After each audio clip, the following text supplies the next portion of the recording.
Welcome to the Slop Temple. We pray this video helps.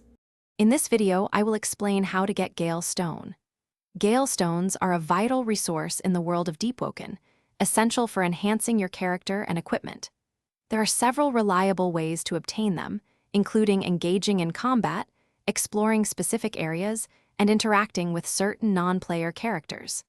Understanding these methods will significantly streamline your progress and help you gather the stones efficiently. One of the most direct ways to acquire Gale Stones is through combat.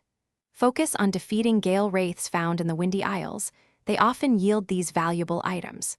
Additionally, the Legion soldiers, particularly those in the Viper's Maw area of Lower Erisia, have a generous 50% chance of dropping a Gale Stone when defeated.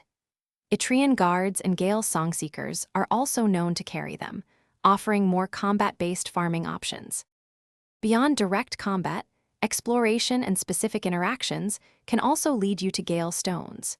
Keep an eye out for chests located around the Gale Shrine, as they sometimes contain these elusive items. Another reliable method involves visiting the Gale Breath Trainer in Songseeker Wilds. If you possess 5 Gale Breath points, they can provide you with a stone. Furthermore, the minor mudskippers found within the Songseeker mines are known to drop them. To maximize your Gale Stone acquisition, consider a few efficiency tips. If enemies do not drop a stone after being defeated, try server hopping to reset the area and respawn them quickly. Prioritize farming in locations known for high enemy density, such as the Viper's Maw, to increase your chances.